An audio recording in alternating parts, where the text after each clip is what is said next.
Državni zavod za statistiku od 13. rujna do 17. listopada provodi popis stanovništva, kućanstva i stanova u Republici Hrvatskoj.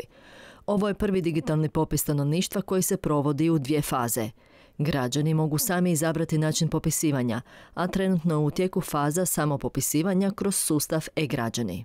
Ravnateljica Državnog zavoda za statistiku Lidija Brković naglasila je kako se do sada putem sustava e-građani samo popisalo više od 720.000 osoba, te je pozvala sve one koji do sada nisu iskoristili tu mogućnost neka se samo popišu.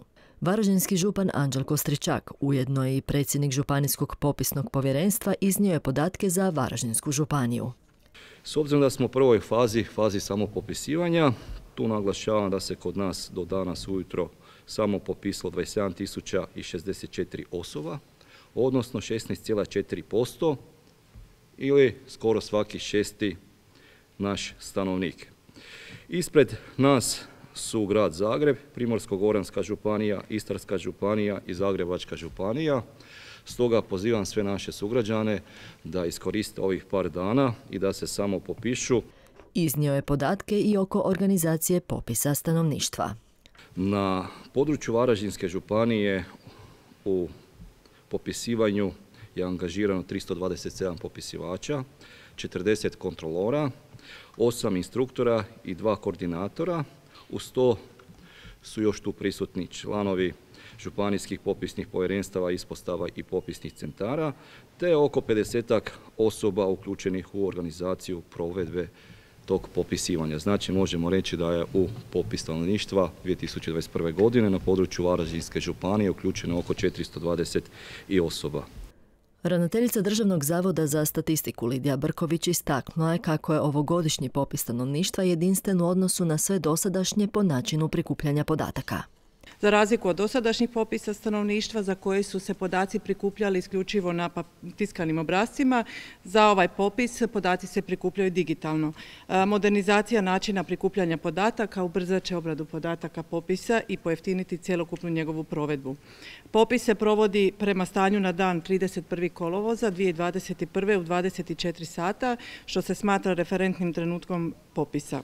Također iskoristila je priliku kako bi građane upozorila na pojavu lažnih popisivača. Naši popisivači izlaze na teren sljedeći tjedan, znači tek 27. i prije toga nitko se ne smije predstaviti kao popisivač stanovništva. Naši popisivači će biti prepoznatljivi, u prvom redu svi imaju službene akreditacije gdje su logo zavoda i popisa sa imenom i prezimenom, a osim toga, kako sam i rekla, u potpunosti smo napustili papirnate obrasce, stoga svi imaju i prijenosna računala i naravno tu su naše majice i maske sa logom i popisom. Objasnila je što ako osoba koja se samo popisala nije kod kuće kad popisivač dođe po šifru. Popisivači su dužni obilaziti sva kućanstva u više navrata tokom trajanja cijele druge faze popisa i oni ukoliko vas ne pronađu kući ostavit će vam poruku da su bili, ostavit će vam kontakt podatke na koji možete im se javiti i dogovoriti kad vama najviše odgovara da oni dođu kod vas da preuzmu šifru ili je jednostavno možete zalijepiti na vrata, naravno ako znate da vas neće neko vrijeme biti, ne govorim tu o danima, mjesecima, ne mora niko znati da vas u tom periodu nema doma, ali ako mislite da taj dan, dva nećete biti kući, možete ostaviti na vratima ili dati susjedu ukoliko da popisivač preuzme šifru. Šifra se ne da zloupotrijebiti, to je šifra koja je nama dokaz da je se kućanstvo samostalno popisalo. I ona nama služi kao kontrola obuhvata popisa, jer svaki popisivač dobije zaduži između 200 i 250 kućanstava i on je dužan razdužiti sve adrese.